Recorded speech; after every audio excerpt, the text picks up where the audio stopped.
Hi, Amber. Hi, I'm so excited to be here. Good. Well, I'm so excited to have you. I was just commenting on what a cool background you have.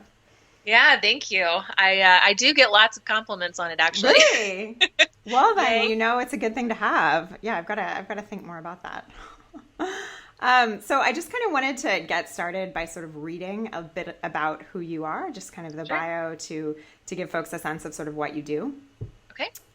Amber Vilhauer is an online business growth mentor who supports authors, speakers, and coaches to establish a powerful, integrated online presence that gets results and empowers them to make a difference in their industry. Since starting her multi-six-figure company, NGNG Enterprises, now we've got to spell that out for folks. That means no guts, no glory. So since she started the business in 2007, she has spent her career impacting her community and building strong strategic alliances with industry leaders and game changers across the web. She has supported thousands of entrepreneurs on 6 continents, maybe 7 one day, to get results. She is the launch manager behind several #1 best-selling books, including those for Mark Victor Hansen, Brendan Burchard, Lisa Nichols, and Les Brown. So What that's a fun awesome. career, man.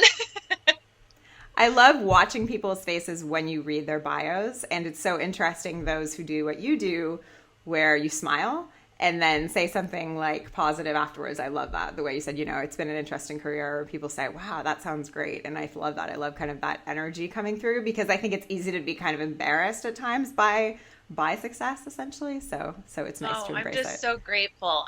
That's what I feel. Honestly, hearing all of that, I think, wow, what a cool ride it's been.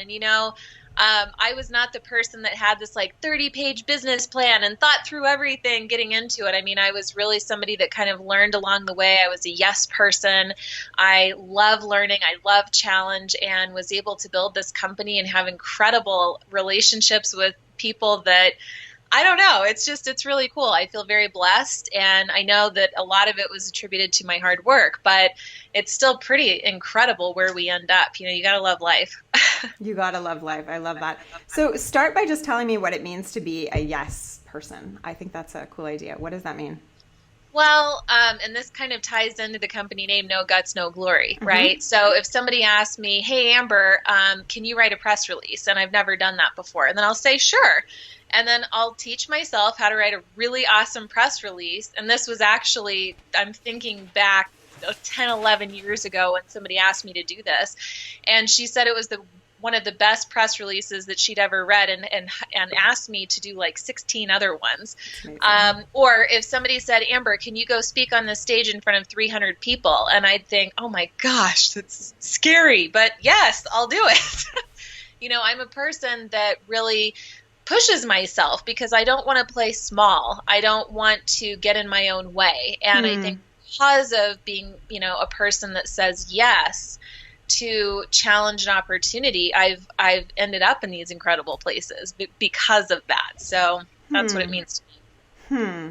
I really love that. I think that kind of goes in with some of I was doing some reading sort of about some of the work you do and some of the clients you've had, and really a lot of what the clients have said about their work with you, which I think is always really interesting to kind of dig into when you're talking with someone. What do those people say about what it's like to work with Amber and her team? And I think that something that came up again and again was this word authenticity and authentic. Just that Amber is, Amber, tells you how it is. Amber like shoots to the heart of things. And then you ran an online business summit called the Authentic Branding Summit. So I think this idea of authenticity, it seems like kind of runs through your veins. Can you talk to me a bit about what that means in business?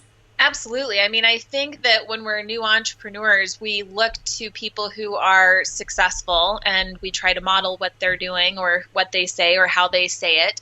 And the way that I look at it is like if you're trying to be the next Marie Forleo or the next Brendan Burchard, those people already exist. So how can Hmm. you take what they're doing but do it in your own way? Hmm. And I think that's what a lot of entrepreneurs miss. And so for me, I'm a huge advocate of being fully truly yourself, because if you try to act a certain way or do a certain thing or pitch a certain way, if it's not in alignment, it's not going to work.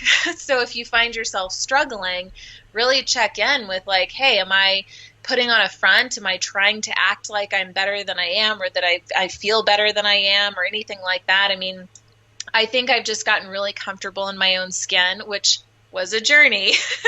Because when I was young, I did not like who I was. I was making terrible decisions. I was depressed and lonely, and I was a wreck as a teenager. But decision by decision, day by day, I really wanted to grow into the person that I was proud of. And I think when you focus on that, it becomes much easier to feel comfortable in your own skin and to just be yourself in any situation.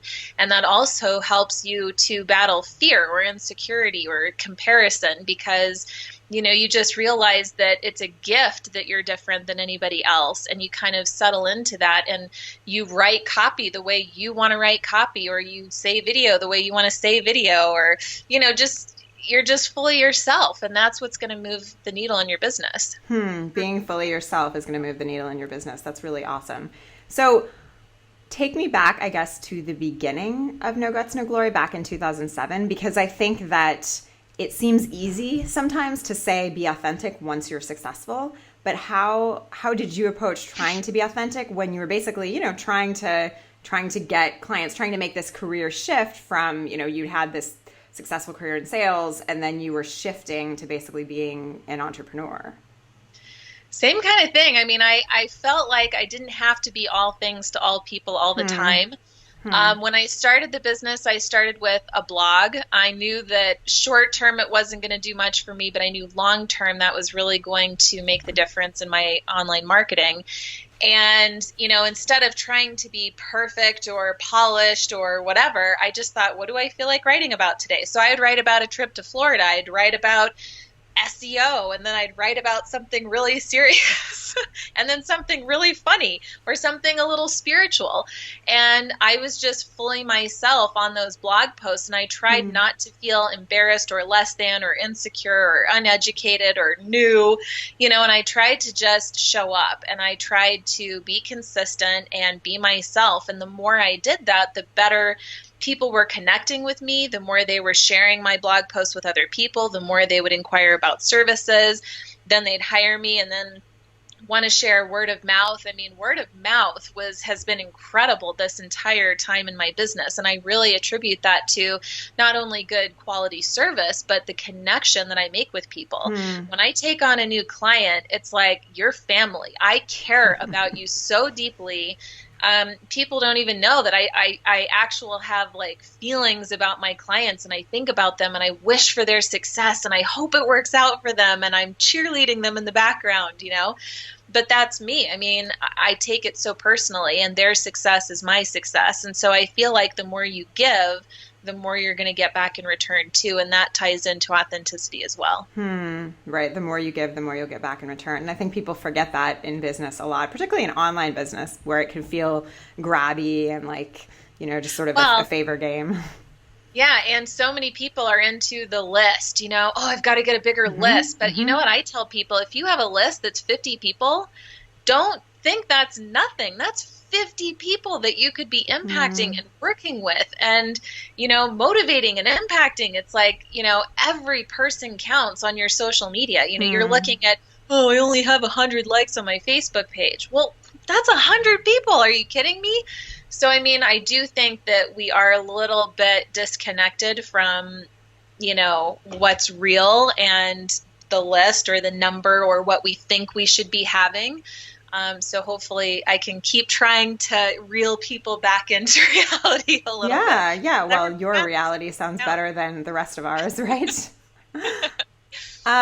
So what do you think, these days with the work you do, how do you connect that to sort of your past in what you learned in sales? What you learn at this multi-level marketing company and being a success there, what did that do to translate into what you do now? Everything. Wow. Yeah. So you're referring to when I sold Cutco Cutlery, and I was new in college. I was looking for some job to help me, make some side money. I'd never sold anything a day in my life. I was extremely shy and had awkward communication skills. Really? And I had been working in restaurants before that. I was definitely like in the shadows my whole life. I did not know what I was doing, but luckily they had a great training program. Huh. What built my confidence is they said, we'll pay you even if you don't make sales. And I thought, okay, phew. And it turns out that it was probably one of the top greatest things that's ever happened to me in my whole life was working with that company. And they really taught me a lot about sales, a lot about personal development, finances, mindset. I mean, I feel like that was my introduction to entrepreneurship and just really being a better person all around. And it turns out I did it really well. I mean, even in my first weekend, I was one of the top sales reps out of almost 100 people that launched. And then I finished number 2 in my office that summer and moved up into management. And now I'm training other people how to do these group interviews or speaking on stages or running trainings. And it was a huge responsibility. And that's ultimately what led me out here to Denver is I helped to run the division of about 13 offices. And I'm like 22, 23 years old. I'm managing 35 receptionists and, it just turned me on. I was so up for the challenge. I loved the recognition that I was getting, and sales specifically, I really learned a lot about building rapport. That was huge. When you first show up at somebody's house, you have to look around and talk about their house or their pets or their children and get to know people. People love to talk about themselves. And so that's what I did. I showed up and I built that connection. And that taught me at an early age that, sales is really just connecting and it's a transfer of enthusiasm. And I always have done things that I really believe in to a core. Cutco was awesome. I believed in it. It was so easy to sell.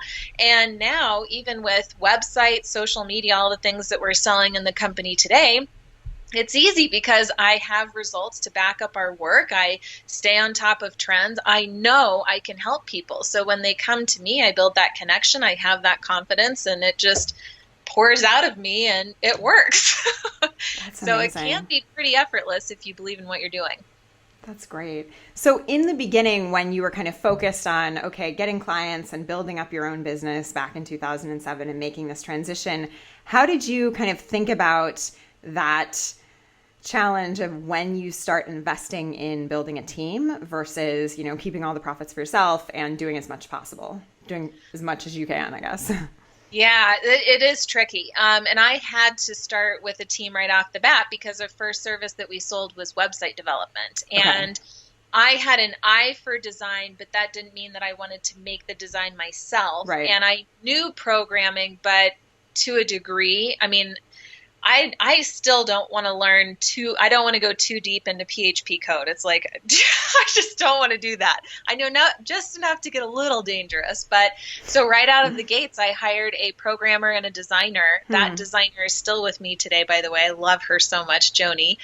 And then along the way, I don't know. I guess I just waited until I felt like we were close to capacity, and that's when I would hire the second designer and then the second programmer.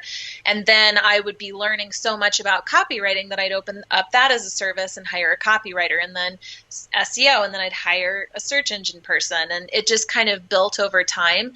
But I will say that what I tell my clients, because this might be able to relate better to most people watching, is that if you find yourself where you're just maxed out, you have too much to do, and your time is getting sucked in and wasted by, perhaps social media or blogging, or, you do the same types of mundane tasks over and over and over and over and over again. That's probably not the best use of your time. So if you're stretched too thin and you're not focused on monetizing, networking, and relationship building, then that's a problem, because that's what you should be doing in your business, is monetizing, building relationships, and even creating content. But everything else could be hired out. So part of that is your mindset. And one of my business coaches from years ago did a great job of shifting my mindset about this. He said, Amber, what's the value of your time per hour? If you could be on a sales call with somebody in 1 hour, what do you think you could sell? What's your average order? And I would tell him it's hundreds and hundreds of dollars. And he would say, and how much would it cost you to hire out for an hour for somebody to check your email or to manage this part of your business? And I'd say, well, probably $35. So I spend $35 to gain hundreds and hundreds of dollars. That just makes smart business sense. But the problem, and I'll conclude, the problem is that most people are distracted and they don't take the time that they gain from hiring out and put that to good use and actually spend that making money in their business. So if you're not disciplined in your business, then you have to be careful about when's the right time to hire, because you will lose money as a result. But if you're focused on money-making activities, and then you can hire out and you'll make tons more money and you'll grow much more quickly. So how do you make sure that you kind of on a daily basis now are focusing on those 3 activities you talk about? So networking, monetizing, and content creation. It's conditioning. It's awareness.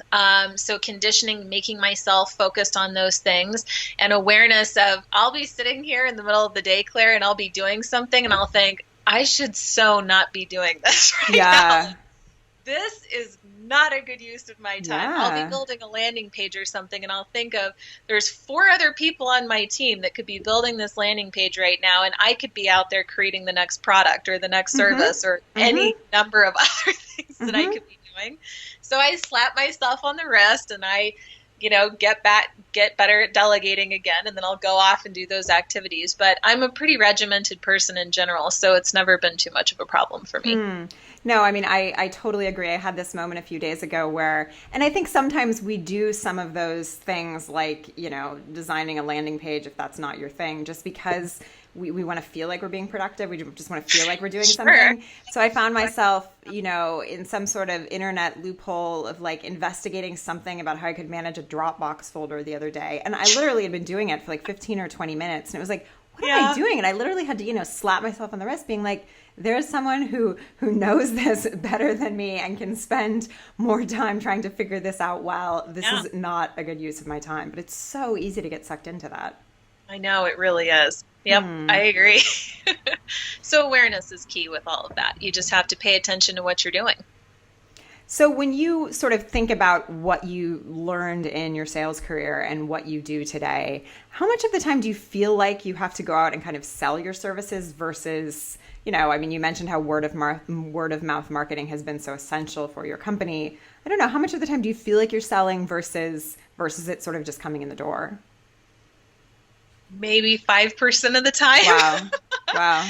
I mean, I have taken great strides to avoid feeling that way, because when we feel like we have to sell, it creates this stressful environment and it creates a lot of pressure that can affect the other areas of your business. And it can certainly affect your authenticity, the way that you connect with people, the way you show up, the way you give, because you're coming from scarcity mindset. Right. And so I really try to come from more of an abundance mindset. But a few of the concrete strategies that help me with that is, number one, strategic partners.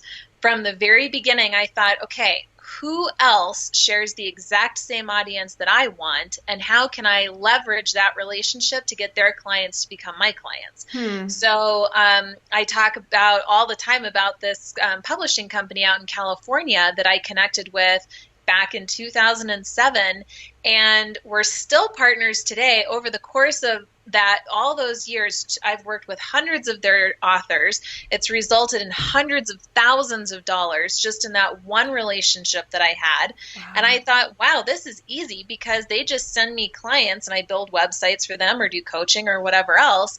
And now I don't have to go out and market and pray that I get that one client in the door, because now I'm getting multiple clients in the door. How can I do more of that? That sounds exciting. So I went out, and through the course, I have partners all over the place, big, small companies, solopreneurs, they're everywhere. And they just send clients over to me, and I send them a referral fee, and I make it a win-win for them. And I take that very seriously, because I'm an extension of their reputation. So, you have to make sure that at every point it's a perfect experience for that customer. And we try to do that anyway. But strategic partners have been great. Word of mouth in general has been great. The more I treat my clients well, the more they're willing and wanting to share that with other people. So that's less marketing and sales I have to do. And really, the rest was just maintaining blog posts and social media and throwing some videos out there, and that'll bring in some other clients one at a time here and there. But I'm not waiting for the next client. I've never had to be in a place of that scarcity, luckily. And we keep growing every single year, and it's just working. So let's dig into a little bit more kind of the scarcity versus abundance mindset stuff. I know you probably walk through this a lot with many of your kind of coaching clients, but kind of tell us what it means to you, first of all, and then how it's really affected your business. Well, it's really tricky because, I mean, even when I started my business, I had no money. I had $30,000 worth of debt. So it'd be very easy to get into that scarcity mindset of, oh my God, how am I going to pay my bills? How am I going to do this? I got to get clients. And you start panicking about it. Yeah. But when you panic about things, you aren't productive at all. I mean, if anything, it distracts you, deters you. I mean, the mind is a really tricky thing. Most people are like, how do I make more money online? How do I build my list? But what you should be asking is, how do I improve my mindset? Because if your mindset is strong and on point, you can overcome any obstacle. I mean, truly. And that also leads into the abundance mindset as well. Because if you fully trust in your abilities to make something happen, then you know it's just going to work out, right? So I've had to really, I've done a lot of work on my mindset because I had a terrible mindset growing up. But now I know that, okay, I'm going to be okay either way. And part of what I do is if I ever start to get into fear or scarcity, I try to look back on past experiences where where's an experience that I can draw on where I was scared out of my mind, or where I thought I was going to fail, or where I thought I was going to be, my credit card wouldn't go through at the grocery store, and yet it was okay. I landed on my feet. I found that next opportunity. I said yes to that next thing, and it worked out. So part of it is remembering all the times in your past when it worked out, to slow things down, slow that heart rate down, to build up confidence again.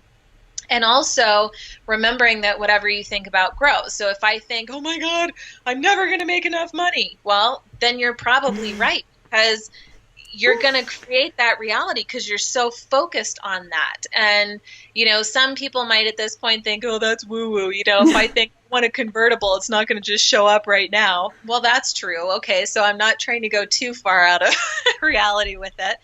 But I do think that if I tell myself that everything's going to be okay, and if I tell myself that it's just a matter of taking action and working hard and showing up and giving, then I believe in karma. I know it's going to come back to me. So I'm going to still play a huge role in taking action, right? I can think back on a time when I had a big product launch that failed miserably, and I put all of my eggs in one basket, and I never do that. And all of a sudden I found myself, I was out of cash flow. I had, no savings. It was early on, and I was screwed.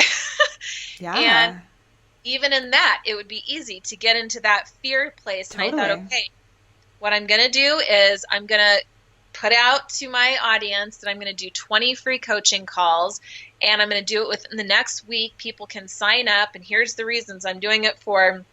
Just to help and for a testimonial or whatever I said back then. Did those calls, generated $15,000 like that, and it just never had to look back again after that. So there is an element of just sucking it up and working hard, getting the work done. You can't wish your way to success. You have to there's a path, and you just have to take action on it and get things done. So I know I just crammed a lot in there, but it's a big topic. I love that. So one kind of last question on this topic, and I want to know what happens if a client comes to you and they have this really strong passion for something, but you sense in it that there just isn't any money in it. What do you do? There's always money in something. Okay. But I can say that sometimes I'm talking to somebody and they think that the path to success is this way.